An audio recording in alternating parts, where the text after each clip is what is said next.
محمدا رسول الله. Bismillahirrahmanirrahim. Assalamualaikum warahmatullahi wabarakatuh. Mohon izin kita untuk melanjutkan kajian kita masih di surah Al-Baqarah, pembahasan di ayat 11 sampai dengan 12 terkait dengan sifat orang munafik dan bagaimana cara kita bergaul dengan mereka sekaligus bermohon kepada Allah untuk mengembalikan mereka pada jalur yang benar. Allah berfirman, A'udzubillahi minasyaitonirrajim. Wa idza qila lahum la tufsidu fil ardi qalu innama nahnu muslihun. Dan bila diingatkan, dikatakan pada mereka, jangan berbuat kerusakan, jangan merusak di tempat kalian berpijak, mereka membantah dan berkata, sungguh kami tengah berbuat satu perbaikan. Ala innahum humul mufsiduna walakin la yash'urun. Padahal sesungguhnya ketahuilah mereka tengah merusak walau mereka tidak menyadarinya. Teman-teman sekalian, ada yang menarik di ayat ini seperti sebagian telah kita ulas di pertemuan yang lalu. Kita akan lengkapi. Yang pertama, ada bagian yang belum saya tekankan ketika Allah membuka di awal ayat yang ke-11 ini. Allah firmankan, wa idza qila lahum. Ini yang kemarin belum kita tegaskan. Ya, wa idza qila lahum. Qila lahum. Ini indah sekali. Wa idza qila lahum la tufsidu fil ard. Ya, tufsidu fil ard. Kita sesuaikan saja khatnya untuk memudahkan. Di sini selain menerangkan, di pertemuan lalu saya terangkan, saya tegaskan tentang ciri sifat nifaq yang menunjuk pada orang munafik. Jadi munafik itu orangnya ya, orangnya. Dan saya mohon kalau menyingkat harus dengan benar, ya. Jadi jangan seketika menyingkat muna, itu belum tentu. Mungkin ada yang namanya munaroh gitu kan, ada yang munarman, ada yang macam-macam dia. Jadi jangan sesingkat yang semudah kita bisa ucapkan, ya. Sifatnya disebut dengan nifaq, orangnya munafik. Selain menyebut pada ciri, saya ingin tekankan dulu pembuka ayat ini dengan bagian yang sangat indah. Wa idza qila lahum, jika diingatkan pada mereka, dikatakan. Qila, jika dikatakan. Ya, dalam konteks ini diingatkan. Jadi kadang ada uslub, gaya bahasa, metode Al-Qur'an itu menggunakan satu bentuk praktikal untuk menunjuk satu esensi tertentu. Kalau kita mau mengingatkan kan dengan perkataan, ya. Ada anak-anak misalnya melakukan tindakan yang membahayakan, kita ingatkan, hei hati-hati, berbahaya. Ya, besok ingin melalui satu ujian tes, malamnya diingatkan, nak belajar, bukankah dengan kata-kata? Nah, jadi di sini secara praktis Allah langsung memberikan kesan bahwa bahkan pada orang yang memiliki sifat nifak pun, orang munafik pun, sayang Allah tidak terputus untuk memberikan hidayah pada mereka supaya kembali. Ya, supaya kembali. Apa diantaranya? Allah beri jalan, ya, di orang-orang sekelilingnya yang tinggal bergaul dengan mereka untuk mengingatkan. Jadi berbahagialah ketika ada orang mengingatkan pada kebaikan, itu sesungguhnya sinyal tanda cinta Allah. Ya, sinyal tanda kasih Allah. Di situ ada sifat rahmannya, di situ ada cintanya. Kalau Allah nggak cinta, nggak akan mungkin diberikan pengingat. Udah aja larut dalam keburukan. Silahkan larut dalam kemaksiatan, silahkan kemas sifat kemunafikan sampai terkumpul dosamu dan terbenam engkau di neraka yang paling dalam. Ya, di Quran surah keempat An-Nisa itu di ayat 145 kan disebutkan innal munafiqina fid darqil asfali minan nar wa lan tajida lahum nasira. Allahu akbar. Wal iyadzu billah. Na'udzubillahi min dzalik. Innal munafiqina, saya tegaskan kata Allah dengan taukid. Inna itu huruf taukid, penguat. Saya tegaskan, ya, saya tegaskan kata Allah, semua orang munafik itu laki-laki, perempuan, fidarqil asfali minan nar, di neraka yang paling bawah, di keraknya. Saya laisa kamitsli syai', kita nggak bisa mengilustrasikan apapun, tapi kalau neraka itu neraka yang biasa saja dalam tanda petik, ya, sebiasa-biasanya, udah nggak usah dibayangkan bagaimana dahsyatnya, ya, ketika orang dicelupkan saja. Innalladzina kafaru biayatina sawfa nuslihim nara, Quran surah keempat ayat 56. Semua orang-orang yang ingkar itu, yang bermaksiat, yang nggak tobat, yang susah diberikan peringatan, sawfa nuslihim nara, kami akan tarik ubun-ubunnya, kami tugaskan malaikat untuk narik ubun-ubun mereka, dicelupkan ke neraka. Ya, dicelupkan, celup. Pernah bikin teh celup? Teh celup. Ya, tes celupkan gini, celup angkat itu kan. Ya, ini ada yang dicelupkan ke neraka. Kullama nadijat juluduhum baddalnahum juludan ghairaha liyadzuqul adzab. Setiap kami celupkan, angkat lagi, celup, angkat tuh neraka biasa tuh. Ya, setiap dicelupkan hancur dengan kulit-kulitnya. Ya, kenapa kulit yang disebutkan? Karena kulit indera perasa yang paling pekat. Orang kalau dicambuk sekali pasti sakit tuh.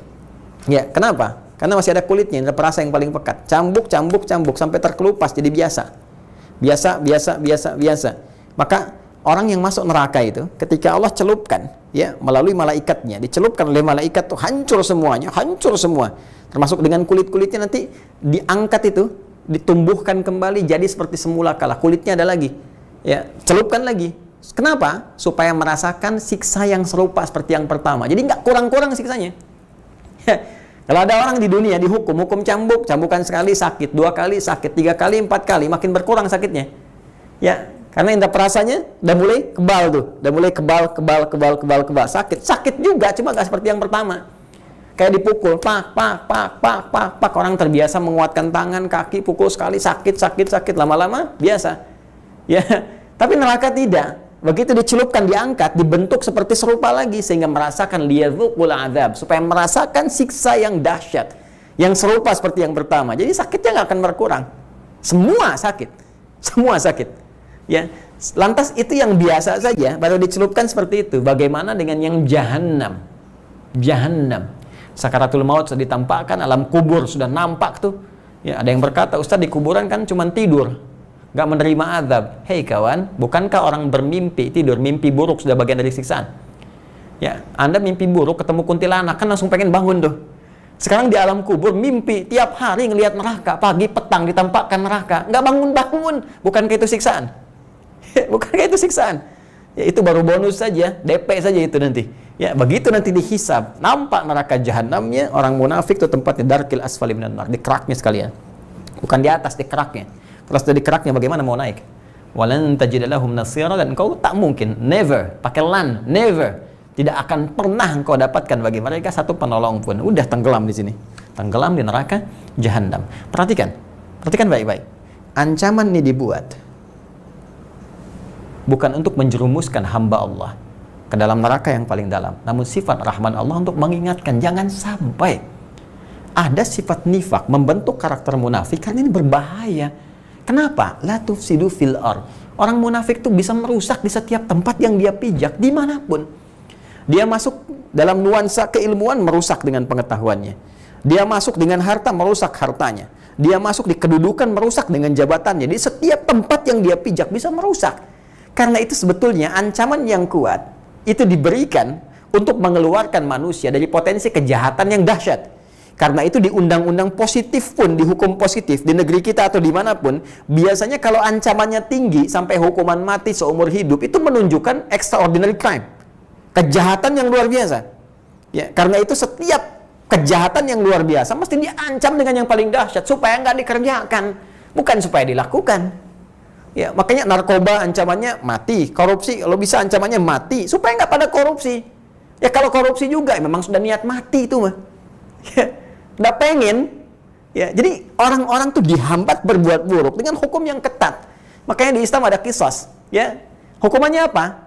Yang mencuri potong tangan. Bukan supaya tangannya dipotong. Walakum fil qisasi hayatu ya ulil albab. Dalam hukum qisas itu supaya kalian ngerti ada kehidupan, bukan kematian. Karena kalau orang mau korupsi, mau ngambil, mau maling, mencuri, mau begal, tahu tangannya dipotong, nggak mungkin dia membegal. Nggak mungkin korupsi.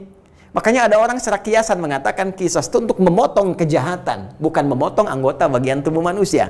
Walaupun praktikalnya ancamannya demikian, tapi memotong nilai kejahatannya. Saking sayangnya Allah, ini dengan ancaman begini pun masih diberi jalan orang-orang yang kena penyakit ini untuk kembali. Apa diantaranya? Teruskan ayatnya, 146-nya. Illalladzina tabu wa aslahu. Kecuali orang yang mau balik, kembali, tinggalkan sifat nifaknya. Ya, wa aslahu, berbuat baik dalam kehidupannya. Ya, perbaiki diri lagi, sadar bahwa pernah salah, ingin kembali jadi baik lagi, ingin berbuat baik, tinggalkan yang jelek-jeleknya. Bagaimana cara Allah kemudian memberikan jalan supaya dia kembali? Wa idza qila lahum. Kadang-kadang dihadirkan orang-orang baik di sekitarannya untuk mengarahkan dia kembali pulang. Ya, sekarang medianya sudah banyak, bisa lewat YouTube, ya Instagram macam-macam, orang bikin status, Anda lihat ceramah. Makanya sering saya katakan, buzzer pun kalau ikut ceramah saya senang. Ya, kenapa? Ya karena Anda bisa mendapatkan peluang, pengingat untuk balik. Apalagi kalau tiap saya ceramah Anda ikut.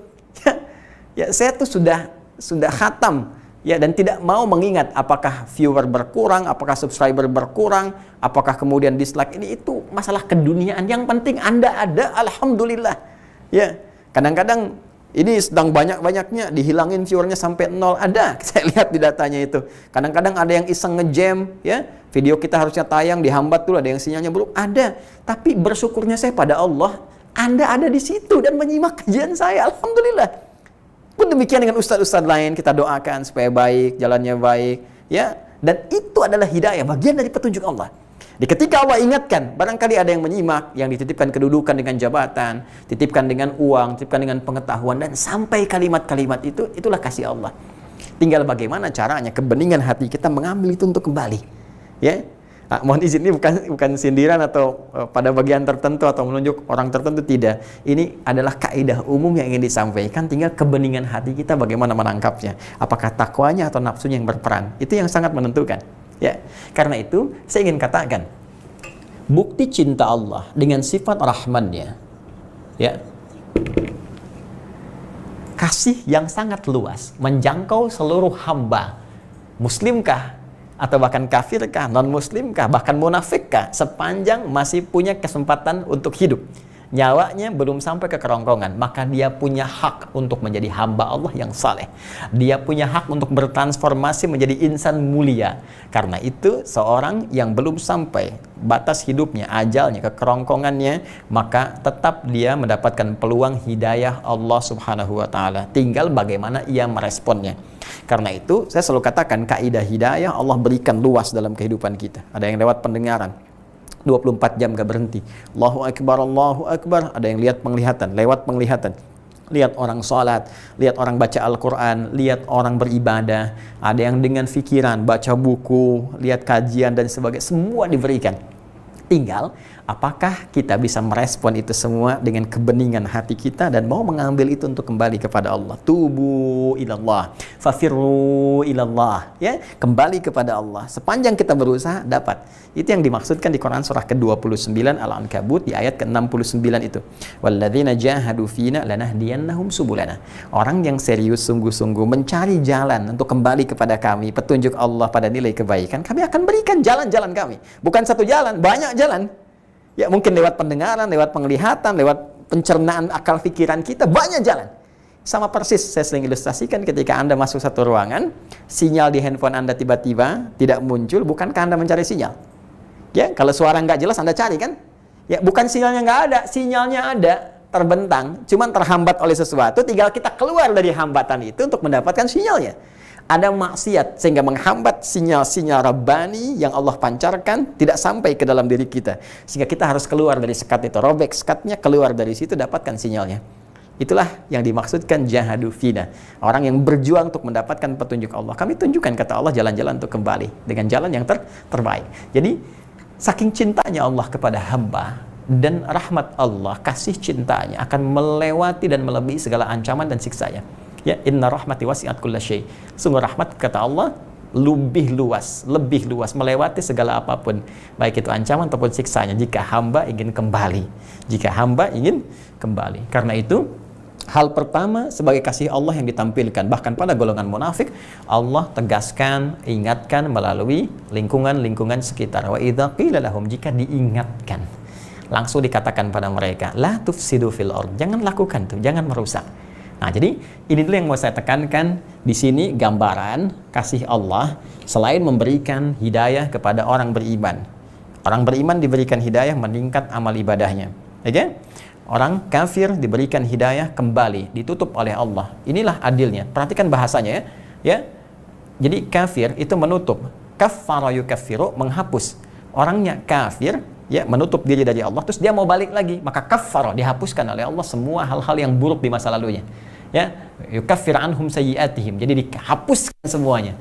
Masya Allah, apabila ada orang menutup dirinya, ya, tiba-tiba jauh dari Allah, terus dia pengen kembali, dia bersyahadat, dia berikrar, kan?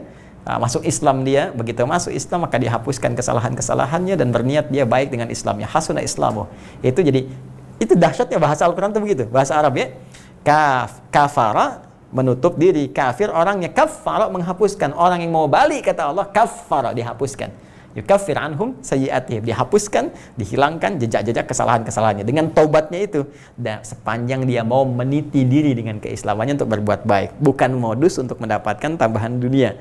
Maka jadi maksiat di situ. Jadi maksiat. Sah keislaman dengan lisannya, namun bermaksiat kepada Allah dengan perbuatannya. Nah, itu kalau di beberapa tempat di luar kadang-kadang ada modus seperti itu, hati-hati juga ya. Bagi saudari-saudariku nih, ya yang Indonesia sedang ada di luar, yang tersambung dengan jaringan kami saat ini. Kadang-kadang ada yang ingin misalnya ta'aruf dengan Anda, ya tiba-tiba menyatakan cintanya, ingin menikahi Anda. Salah satunya ya ingin masuk Islam juga. Maka jangan langsung kemudian Anda simpulkan, oh ini baik. Ya, cek dulu. Alhamdulillah, bersyukur pada Allah, cek dulu konsistensinya, ajak kepada ustadz, dibimbing dulu, kan? Arahkan dulu sehingga terlihat kemantapannya, itu ujian. Karena setiap cinta mesti diuji. Ya, makanya saya sering katakan, ini penting perkataan saya. Jangan pernah tersipu dengan kalimat angin surga yang lewat di telinga Anda dengan mengatakan aku mencintaimu. Selalu jawab dengan kalimat yang tegas. Buktikan cintamu dengan menuliskan nama kita di buku pernikahan kita berdua. Sehingga kita bukan hanya punya motornya untuk menggandeng diriku lewat motor itu, tapi juga punya BPKB-nya, buku pernikahan kita berdua. Catat, bikin status ya. Tapi bagi yang kemudian convert, baru masuk Islam, cek dulu keislamannya. Pastikan dulu, buktikan cintamu dengan menancapkan iman dalam kalbumu. Yang dengan itu, maka cintaku pun akan menyatu dalam hati yang sama. Catat. Baik ya. Nah, maaf bagi yang jomblo ya, semoga Allah berikan jalan yang terbaik. Ini ada beberapa yang masih jomblo di staf kita, ini masih siaran nih. Baik, semoga Allah berikan kepada antum taufik untuk mendapatkan jodohnya ya, minimal ya kiamat kurang 2 hari lah. Alhamdulillah. Baik teman-teman, tersambung kembali. Jadi ini ya, bukti cinta Allah kepada seluruh kalangan hambanya. Termasuk pada orang munafik pun diberi jalan tuh untuk pulang. Ya, penegasannya di Quran surah keempat An-Nisa di ayat 146 dan praktikalnya di ayat yang ke-11 sebagai pembuka. Kalau sudah paham ini, mari kita lanjutkan. La tufsidu. Siapa yang diingatkan ini? Apa cirinya? Nah, ini penting untuk mengecek pada diri kita sebelum menunjuk pada orang lain. Untuk mengecek pada diri kita, jangan-jangan penyakit ini ada yang tumbuh di kebeningan jiwa kita. Ada noda, naktah sauda. Ya, karena sifat nifak itu menyerangnya langsung ke jiwa spiritual, ya, ke sumber kehidupan kita. Jiwa spiritual itu kan kolbun, ya, di kolbu, ya, jamak dari kolbu kulub. Nah, penyakit nifak disebut dengan marad, ya, penyakit kolbu. Masih ingat ayat 10-nya Al-Baqarah ayat 10, fi qulubihim marad, ya, di jiwa-jiwa mereka, di hati mereka itu ada penyakit. Nih, kolbu nyerangnya ke sini. Di kalbu ada nafas, di nafas ada takwa, di takwa ada fujur satu lagi, ya, bersanding, bukan di takwa, bersanding dengan takwa ada fujur sebagai lawannya. Nah ini kesini nyerangnya nih, dimanfaatkan oleh setan, ya. Setan memanfaatkan ini di Quran surah keempat ayat 118 paling kanan, agak ke bawah sedikit. Ya, la'anahullah qala la'attakhidhanna min ibadika nasiban mafruḍa. Setan dilaknat oleh Allah, dia kemudian langsung mengajukan proposal kepada Allah dengan mengatakan, berikan aku kesempatan untuk mengambil bagian tertentu di manusia untuk aku berikan was-was, goda, arahkan pada yang buruk. Wala udhillannahum wala umanniyannahum, aku akan sesatkan mereka dengan bagian dari itu. Apa itu? Ini fujur, nafsunya. Ini yang berbahaya, ya. Nyerangnya ke sini, ke kalbu. Nah, jadi teman-teman sekalian, ini penyakitnya. Karena itulah kemudian Allah berikan kepada kita gambaran untuk mengecek, cek di jiwa kita, ada enggak nih ciri-ciri ini? Kalau ada, cepat perbaiki. Ya, tubu ilallah. Illal ladzina tabu. Kembali ke Quran surah keempat ayat 146. Illal ladzina tabu, kecuali orang-orang yang mau kembali, mengoreksi. Wa aslahu, diperbaiki, islah. Islah itu perbaiki lagi, cek lagi, bersihkan, hapus lagi. Ada kotoran, hapus. Nah, bagaimana cara mengeceknya? Yuk kita lihat. La tufsidu fil ard. Ciri pertama, ya, jangan merusak di tempat, setiap tempat yang kalian pijak, ya. Seperti saya terangkan di pertemuan lalu, tufsidu dari afsada yufsidu, kemudian akarnya dari kata fasad, afsada yufsidu fasadan, ifsadan wa fasadan, seperti a'ta yu'ti i'ta'an wa a'ta'an. Ya, Perhatikan baik-baik. Ini dari afsada yufsidu, akarnya dari kata fasad. Fasad seperti ini. Ya, dan fasad adalah ciri perbuatan manusia. Ingat di pertemuan lalu, dhaharal fasadu fil bardi wal bahri bima kasabat aydin nas. Ya, muncul banyak kerusakan baik di daratan, di lautan itu karena perbuatan tangan manusia. Tangan manusia. Dan perbuatan ini ketika merusak, salah satunya disebutkan oleh Allah sebagai ciri penyakit nifak. Ini. Jadi, ciri penyakit nifak itu yang pertama adalah bisa melahirkan sifat fasad. Ya, merusak. Fil ardi, di setiap tempat yang dipijak. Ardun itu bumi ya, yang kita terjemahkan. Tapi asalnya adalah setiap tempat yang dipijak. Jadi kita memijak dimanapun itu ardun asalnya. Ardun diserap ke bahasa Inggris jadi earth ya, diterjemahkan dengan bumi. Jadi ini saya pun yang saya pijak ini ardun. Anda yang di Kanada, di Hong Kong, di Taiwan, di beberapa tempat yang itu ardun, tempat yang dipijak. Ya, maka berlaku segala hukum yang terkait dengan penyembahan kepada Allah Subhanahu wa taala. Bagaimana kalau keluar dari bumi Ustadz, dengan dalam konteks kehidupan kita ada yang sedang ke bulan, di astronot dan sebagainya, itu ardunnya. Kalau dia mijak bulannya itu ardunnya. Ya, di pesawat ulang-alik dia pijak itu ardunnya. Maka tetap keluar dari bumi, dia tetap beribadah, dia baca Quran, dia sholat dan sebagainya. Walaupun di sini nanti ada perbedaan mazhab secara spesifik. Nanti kita bahas dalam kesempatan yang lainnya. Tapi saya ingin tegaskan setiap tempat yang kita pijak itu ardun namanya. Ya, secara umum kita ambil di rumah kah, di kantor kah, di toko kah, ya, di konteks yang lebih luas kah itu ardun. Nah, nifak itu bahayanya dibawa kemanapun di setiap tempat yang dipijak itu bisa merusak. Makanya tadi saya katakan jadi apapun kalau penyakit ini dibawa, ya, jadi ustadz punya nifak maka jadi ustadz munafik maka dia merusak dengan ilmunya. Ini bahaya, ancamannya dahsyat. Ya, sama. Masuk ke ilmu merusak, masuk ke jabatan merusak. Pejabat yang nifak, pejabat munafik itu merusak. Kebijakannya merusak, dengan kedudukannya merusak, merusak lingkungan, merusak tempat, merusak hukum, merusak keadaan. Ya, sama.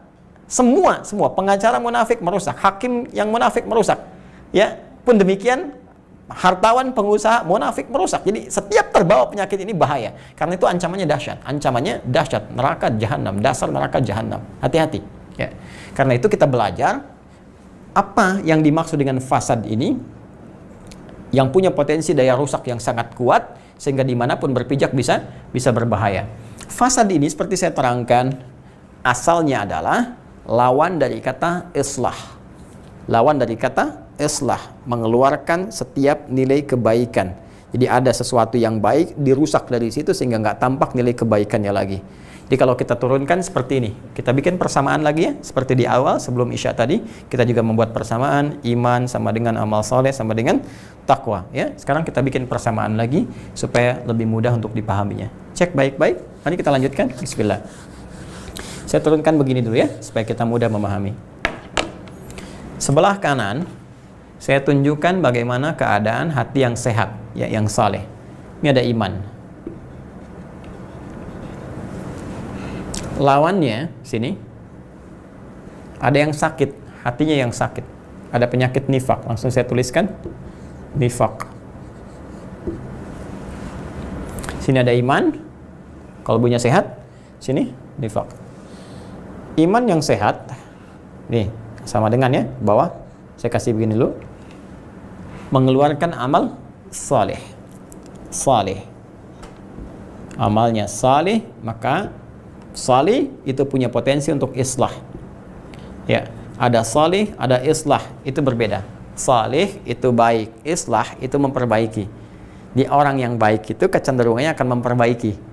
Ya, mata yang baik memperbaiki pandangan, pendengaran yang baik memperbaiki pendengaran. Menjadi saleh itu lebih mudah dibandingkan dengan menjadi muslih. Ya, salih itu orangnya. Ya, salih orangnya. Muslih juga orangnya. Di salaha yasluhu salahan, salih. Salihun orangnya. Muslihun orang yang memperbaiki. Menjadi salih lebih gampang daripada muslih.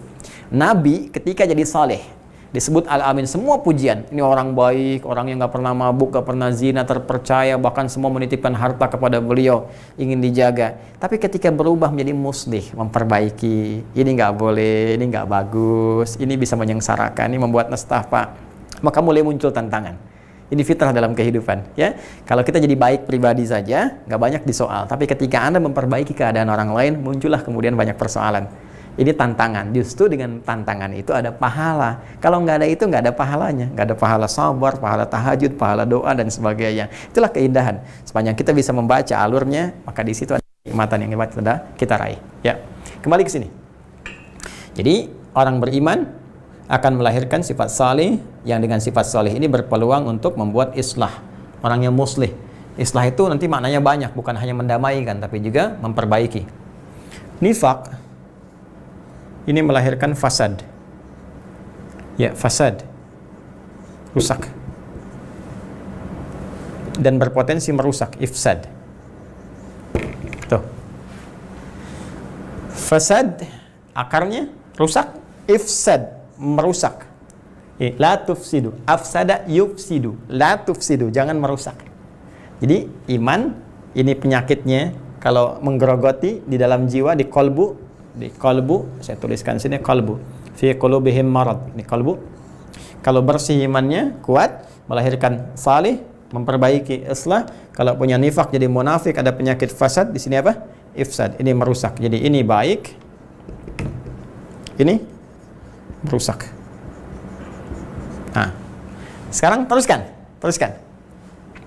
Dari sini saleh, ini kan perbuatan, ya, baik, memperbaiki. Ya, maka ada istilah amal saleh yang tadi kita dapatkan, perbuatan yang melahirkan nilai kebaikan yang diridhai oleh Allah Subhanahu wa taala. Karena itu kata iman sering bersanding dengan kata saleh. Dan amalan saleh ini bagian dari ketaatan kepada Allah. Jadi kalau Anda pengen lihat orang taat seperti apa, nah ini. Berapa banyak amal salihnya? Apakah pandangannya salih, telinganya salih, lisannya salih? Jadi salih ini gambaran taat. Ya, taat. Taatun, taat. Ya. Karena itu seringkali disandingkan dalam Al-Qur'an, ini kata iman atau salih itu bersanding dengan taat. Ya ayyuhalladzina amanu, hai semua orang-orang yang beriman, atiullaha wa atiur rasul. Ya. Taatlah kalian pada semua ketentuan Allah dan taatlah semua ketentuan Rasul. Wa ulil amri minkum, dan ulil amri sepanjang mereka menaati Allah dan Rasul. Itu rahasianya. Ya, karena itu kepada Allah kalimatnya menggunakan ati Allah, mutlak taatnya. Kepada Rasul pakai atiu lagi, wa atiur rasul, mutlak taatnya. Tapi ulil amri itu dihilangkan kata atiunya, tinggal waw atofnya. Ya ayyuhalladzina amanu atiullaha wa atiur rasul wa ulil amri. Atiunya nggak ada. Kenapa dihilangkan atiunya, tersisa wawunya untuk diikutkan pada hukum Allah dan Rasul. Sepanjang ulil amri itu menjalankan ketaatan kepada Allah dan Rasul, tidak melanggar ketentuan Allah dan Rasul. Itu salah satu hikmahnya. Nanti kalau sudah sampai ke situ, kita akan kaji lebih dalam. Kapan? Wallahu a'lam. Karena kita baru di Al-Baqarah ayat 11. Sini dulu ya. Baik. Sini. Jadi taat itu gambaran dari amal saleh. Iman melahirkan sifat salih, jadi perbuatan islah, jadi amal salih. Ini bagian bukti ketaatan kepada Allah. Nifak, ya, melahirkan fasad, bisa merusak. Ini gambaran kalau taat di sini lawannya maksiat. Maksiat. Nah, nih. Jadi lawan dari taat apa? Maksiat. Jadi, kalau kita ingin ambil pendekatan dari sini, ciri fasad, tuh, yang disebutkan di Al-Baqarah ayat 11, yang menunjuk standar sifat nifak, ada dalam diri seseorang. Tinggal nanti kadarnya dilihat, apakah sudah menguat, atau masih lemah, atau ada tanda-tanda, maka lihatlah fasad ini dari bentuk maksiatnya. Karena gambaran fasad ini nampak dari maksiat. Seperti gambaran orang beriman terlihat di amal saleh sebagai bukti ketaatannya kepada Allah Subhanahu wa taala. Lawan dari taat adalah maksiat. Jadi kalau kita ingin melihat ciri munafik, lihat fasadnya. Bagaimana melihat sifat fasadnya? Lihat di maksiatnya. Jadi sebetulnya asal dari semua sifat-sifat buruk dalam hati itu yang disebutkan potensial membawa penyakit nifak, pembukanya, pintu pertamanya adalah kemaksiatan kepada Allah Subhanahu wa taala. Jadi pintu munafik itu, pintunya yang jangan sampai kita buka, jangan terbawa ke situ, jangan dibawa orang masuk situ, adalah disebut dengan babul maksiat, pintu maksiat. Ingin kuat iman, ingin beramal soleh, masuk lewat pintu taat. Ya, bahkan ada potensial orang yang disatukan oleh Allah dengan semua nabi dan rasul, termasuk Rasulullah SAW. Ya, wa may yuti'illaha war rasula fa ulaika ma'al ladzina an'ama Allahu 'alaihim minan nabiyyin was-siddiqin wasyuhada'i was-salihin wa hasuna ulaika rafiqa. Dzalikal fadlu minallah. Allahu akbar. Ya, siapapun yang meningkatkan ketaatannya pada Allah dan Rasul, maka mereka potensial akan ditempatkan di surga bersama seluruh para nabi dan rasul yang pernah berdinas di muka bumi, bersama para syuhada, orang-orang saleh, orang-orang jujur. Ya, dan mereka mendapatkan tempat yang terbaik, teman yang paling bagus, wa hasuna ulaika rafiqa, dan itulah teman terbaik yang mereka bisa dapatkan. Dzalikal fadlu minallah, dan itulah kenikmatan terbesar, keutamaan terhebat yang diberikan oleh Allah Subhanahu wa taala. Ya. Ini lawannya apa? Maksiat. Nah, pintu maksiat ini itu awal pembuka masuknya sifat nifak. Jadi kalau orang coba-coba berbuat maksiat, itu potensial nanti dibawa oleh setan, digelembungkan, nanti terakumulasi menjadi penyakit nifak. Itu yang paling bahaya. Ya. Karena itu hal pertama yang dibuka oleh setan kepada Adam alaihissalam saat beliau diberikan oleh Allah pelatihan sebelum turun ke bumi. Karena tugas Adam itu bukan di langit tapi di bumi. Saat diciptakan pertama kali, diinfokan oleh Allah ya kepada kalangan malaikat dan sebagian jin yang ada pada saat itu. Di Quran surah kedua ayat ke-30. Wa idz qala rabbuka lil malaikati inni ja'ilu fil ardi khalifah. Ketika Rabb Muhammad SAW memfirmankan kepada seluruh malaikat pada saat itu dan sebagian jin yang ada pada saat itu, disampaikan pada mereka Allah akan menugaskan sosok yang bertugas di bumi sebagai khalifah fil ard, bukan fis sama. Ya, dan dilatih, diberikan gambaran kehidupan di bumi seperti ini, dikasih bekalnya pengetahuan. Ayat 31-nya, wa 'allama Adam al-asma'a kullaha, diberikan gambarannya. Ini seperti ini seperti ini, gambaran begini, bekalnya begini, termasuk ditempatkan di satu tempat, diberikan gambaran ujiannya. Nanti di bumi akan seperti ini ujiannya. Ini yang dinikmati, kalau ini dikerjakan nikmat hidupnya, ini larangannya, jangan dilakukan. Kalau dilakukan ini terjerembab pada keburukan. Jadi zalim jauh dari Allah. Maka diberikan tempat yang disebut dengan al-jannah, tempat sementara, bukan surga yang akan kita masuki kelak. Karena surga yang akan kita masuki masih original, bersih, belum pernah disentuh oleh makhluk dari jin dan manusia. Lam yatmithunna insun qablahum wala jan, nggak pernah disentuh ya dari kalangan manusia ataupun jin. Ya, karena itu yang kita masuki beda dengan yang pernah Nabi Adam tinggali bersama Sayyidah Hawa. Karena itu tempat pelatihan sebelum turun ke bumi. Karena itu kalimatnya menggunakan ma'rifah, ada alif lamnya. Al-Baqarah ayat 35. Wa qulna ya Adam uskun anta wa zawjukal jannah, ada alif lam. Kami firmankan Adam dan pasangannya Hawa alaihi wassalam, silakan tinggali tempat nih sementara waktu. Masuk ke al-jannah. Wa kula minha raghadan haitsu syi'tuma. Dan silakan nikmati seluas-luasnya semua kenikmatan yang ada di situ. Perintah Allah, silakan makan, silakan dapati. Tapi ada larangannya. Wala taqraba hadhihi syajarah fatakuna minadh dhalimin. Ada larangan, jangan dekati pohon ini. Di surga kelak sudah nggak ada perintah, nggak ada larangan. Sudah tinggal kenikmatan. Sekarang jadi sabar di dunia, sabar. Sebentar kok, nanti kalau meninggal selesai semua. Sabar dengan sholat, sabar. Sabar. Nanti ada waktunya nggak sholat lagi kalau sudah meninggal. Selesai, sabar kok. Ajal kita tuh Allahu a'lam ya. Mungkin malam ini, mungkin besok. Ya, kita merindukan perjumpaan. Ya, kembali pada Allah, berjumpa dengan Rasulullah. Alhamdulillah, berbekas, sabar. Sabar. Sabar menahan maksiat. Ya, sabar. Sabar dengan segala titipan. Sabar dengan anak-anak saat merawat. Sabar dengan orang tua untuk berbakti. Sabar dengan saudara-saudari kita dalam merukunkan kehidupan. Sabar dengan pekerjaan kita untuk tidak berbuat maksiat. Jangan korupsi. Sabar dengan pekerjaan. Sabar dengan titipan Allah. Kalaupun orang mengatakan kamu hidup miskin, nikmati, alhamdulillah. Toh mungkin itu yang mempercepat kita ke surga. Nggak ada beban hisabnya. Asal kita paham teori rezeki, kita nikmati. Karena alhamdulillah hidup dengan baik. Sabar. Ada saatnya semua ini selesai. Tarkabunna tabaqan an tabaq. Setiap hari ada tantangan-tantangan. Bukankah di balik tantangan itu ada kenikmatan berdoa, kenikmatan sholat? Itu bekal pahala kita. Kalau nggak ada semua ujian itu nggak ada pahala, nggak ada kenikmatan kita untuk pulang. Karena itu bersabar sebentar, saat waktunya tiba untuk kita pulang, datang maut, selesai semua tugas dunia, tinggal kita nikmati. Ya, karena itu sabar mengerjakan perintah, sabar meninggalkan larangan. Biiznillah, insya Allah ada kebaikan di hadapan kita. Ketika pulang, ada kenikmatan besar ketika berjumpa dengan Allah. Wujuhu yawma idzin nadhirah. Pada saat itu wajah mereka berseri-seri gembira. Gembira, bersinar di wajahnya. Kenapa? Bukan karena surganya, belum sampai ke situ. Ila rabbiha nadhirah. karena bisa menatap Allah tanpa hijab. Itu keindahan terbesar. Di surga nanti sudah nggak ada ibadah lagi, sudah nggak ada larangan lagi. Semua diberikan segala kebaikannya, nilai-nilai keindahan. Nah, di surganya Adam alaihissalam sebagai tempat ujian, itu diterangkan larangannya. Surga nanti nggak ada. Karena itu saya katakan, yang dimaksud jannahnya Adam bukan surga yang akan kita tinggali. Karena yang akan kita tinggali sudah nggak ada larangan-larangan lagi. Itu adalah gambaran miniatur sebagai latihan Adam sebelum turun ke bumi. Diperkenalkan, ini musuhnya nih. Ini setan musuhnya, ini memberikan was-was.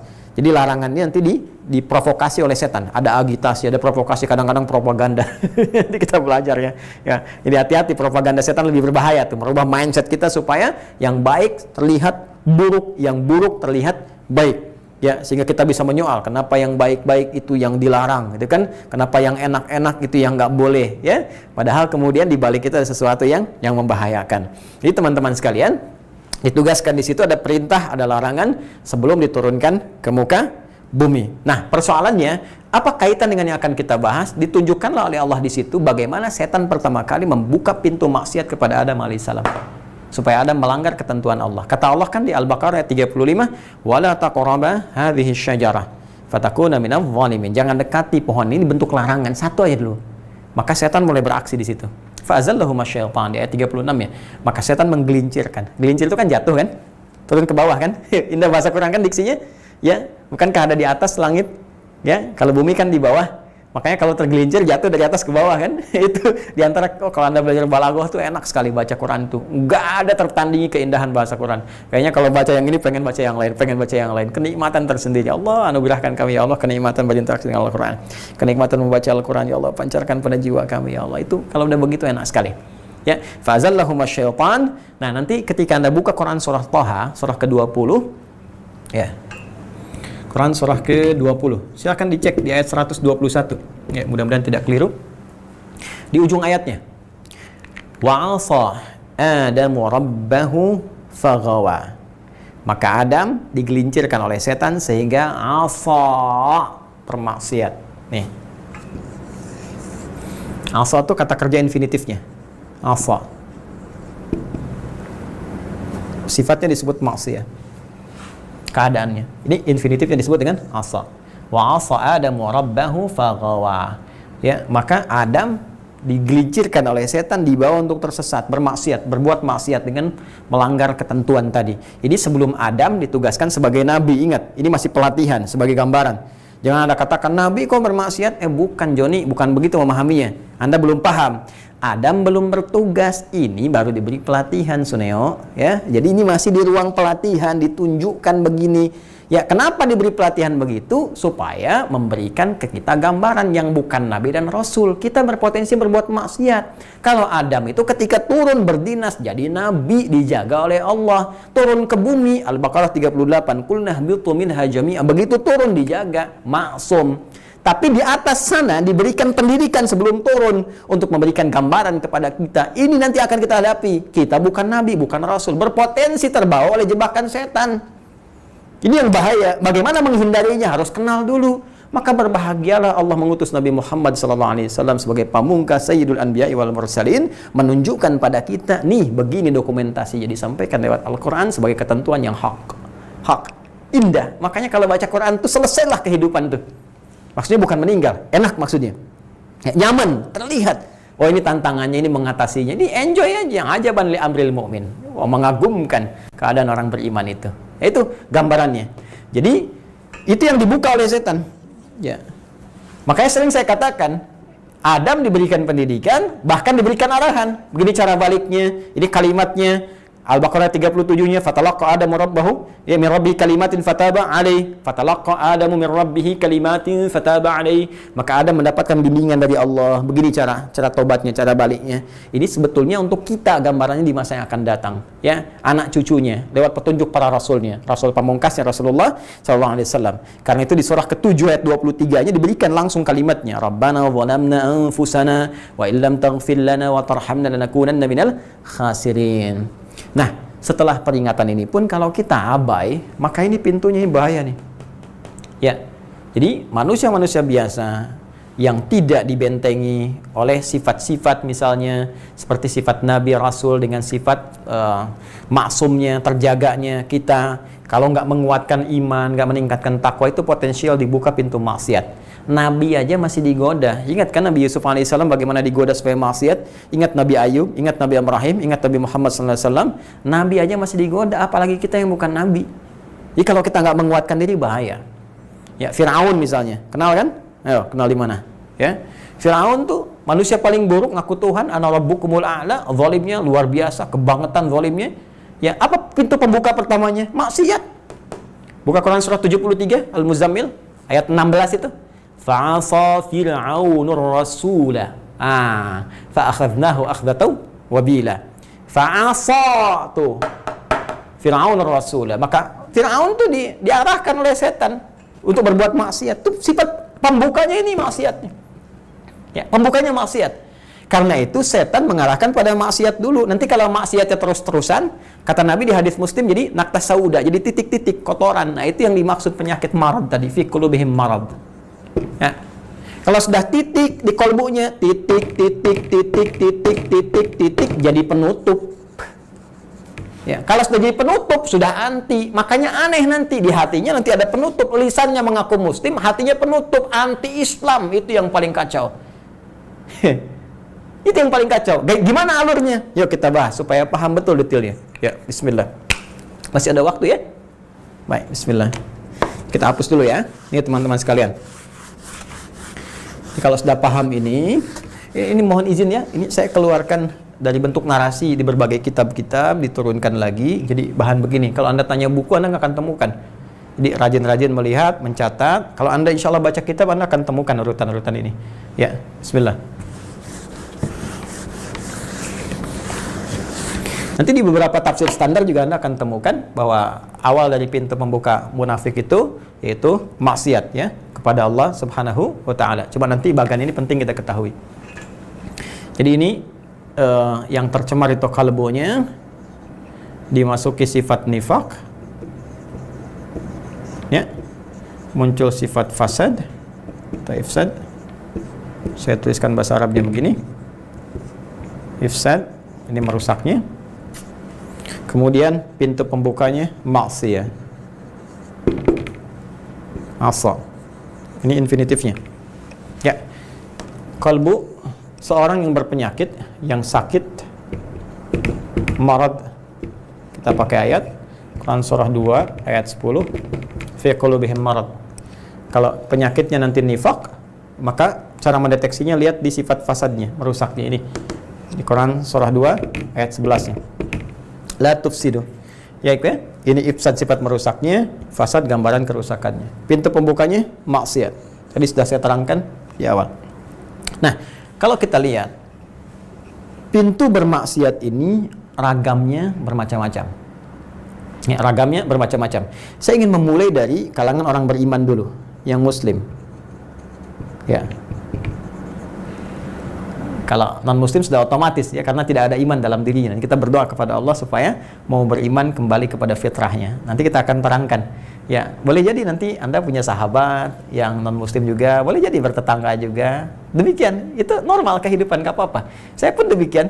Ya, saya punya teman juga, kan? Diskusi juga, ngobrol juga, bertetangga juga, alhamdulillah. Dan kita berusaha berdoa, mengarahkan pada yang baik, alhamdulillah. Dan nanti semoga kekuatan diberikan oleh Allah, mendapat hidayah. Nah, itu kembali kepada masing-masing, karena tidak boleh ada paksaan ya untuk berkeyakinan la ikraha fid din. Kita tetap bergaul dengan baik. Anda punya sahabat di kantor, gaul dengan baik. Ya, jangan bedakan dalam pergaulan dunia. Anda punya promosi jabatan, bawa dia, ajak makan, kan, antarkan makanan, bergaul dengan keluarganya dengan batasan-batasan syariat yang ditetapkan. Ya, ketika mau ibadah, ya berikan kesempatan, jangan ganggu dia. Ya, Anda pun gak usah ikut-ikut tuh kan. Nah, kalau dia bertanya tentang Islam, jelaskan, tampilkan setiap yang baik, jujur dalam pekerjaan, bersikap mulia, sayangi saudara-saudaranya, teman-temannya, gitu kan, dalam konteks yang dibenarkan. Nah, ini teman-teman sekalian. Bagaimana seorang muslim ketika diarahkan oleh setan untuk bermaksiat? Ya, tolong ingat narasinya ya. Narasinya dilihat, jangan sampai nanti bagannya aja ini berbahaya. Jadi seorang muslim digoda setan ya untuk bermaksiat. Maka yang pertama, ini kita bisa lihat dulu, setan akan memutus hubungannya dulu, ya. Dia akan putus hubungan muslim itu dengan Allah. Ini cara pertamanya. Ya, sebelum menutup, dia putus dulu tuh. Bagaimana memutus hubungan seorang muslim dengan Allah? Lewat maksiat. Nih, pintunya. Seperti apa jenisnya? Ada dua secara umum. Satu, hubungan dengan Allah itu kan bisa nampak lewat ibadah ritual. Ibadah. Sifatnya ritual. Misal, salat. Yang paling gampang lah. 5 waktu kita kerjakan. Ya, sederhana. Salat itu hubungan langsung yang menjadikan kita terhubung dengan Allah Subhanahu wa taala. Karena itu disebut salat. Ya, secara bahasa doa, berdoa karena isinya terkait dengan doa. Tapi akarnya kata salah ini juga seakar dengan kata silah. Wa sala yasilu silatan wa salatan. Ujung jauhnya, dia ada keterkaitan di situ. Sama-sama terhubung, ikatan yang sangat kuat. Silah itu ikatan yang kuat. Silaturahim, ikatan kasih yang kuat. Anda kumpul-kumpul dengan teman, melihat dari situ, saling mengenal, mendoakan dan sebagainya. Begitu terpisah, Anda ingat lagi, Anda doakan di keheningan malam. Ya, Anda doakan, arahkan pada kebaikan, itu silah namanya. Hubungan kuat yang terhubung walaupun sudah tidak berada di satu tempat yang sama. Silah. Hubungan yang mengatur hubungan kita dengan Allah supaya kuat, itu disebut dengan sholat namanya. Sehingga orang yang sholatnya benar, terhubung dengan Allah sangat kuat. Dimanapun walaupun pasca sholat. Ya, dia sholatnya di masjid, cuman keluar masjid karena terhubung dengan Allah, kuat dia, maka terjaga keadaannya karena merasa terhubung dengan Allah Subhanahu wa taala. Itu yang dimaksudkan di Quran surah keempat An-Nisa ayat 103. Fa idza qadhaitumus sholata fadhkurullah. Maka jika telah tuntas mengerjakan salat fadhkurullah, maka ingatlah Allah, terhubunglah dengan Allah Subhanahu wa taala. Maka orang yang salatnya benar terhubung dengan Allah. Artinya apa? Setelah keluar dari masjid, nggak mungkin tertukar sendal. Karena ingat Allah, takut kalau Allah melihat bahwa saya menggunakan sendal yang keliru. Masuk kantor, duduk di depan komputer, nggak mungkin salah tempat, nggak mungkin salah ketik, nggak ada salah ketik, nggak ada salah nginput, nolnya jadi nambah misalnya, ya proyeknya jadi tertukar, namanya jadi salah, nggak mungkin karena tahu dia baru sholat kok, jarinya tahiyat, maka tahiyat dipakai maksiat, jari tahiyat tidak akan pernah digunakan untuk maksiat. Ya, jelas ya? Wah, jadi teman-teman sekalian kembali ke sini. Nah ini akan diputus dulu di hubungannya. Karena itu dibikin malas dulu. Ya, coba cek deh. Ya, ketika disebutkan ciri orang munafik di Quran surah keempat itu ayat 142, 143 kan?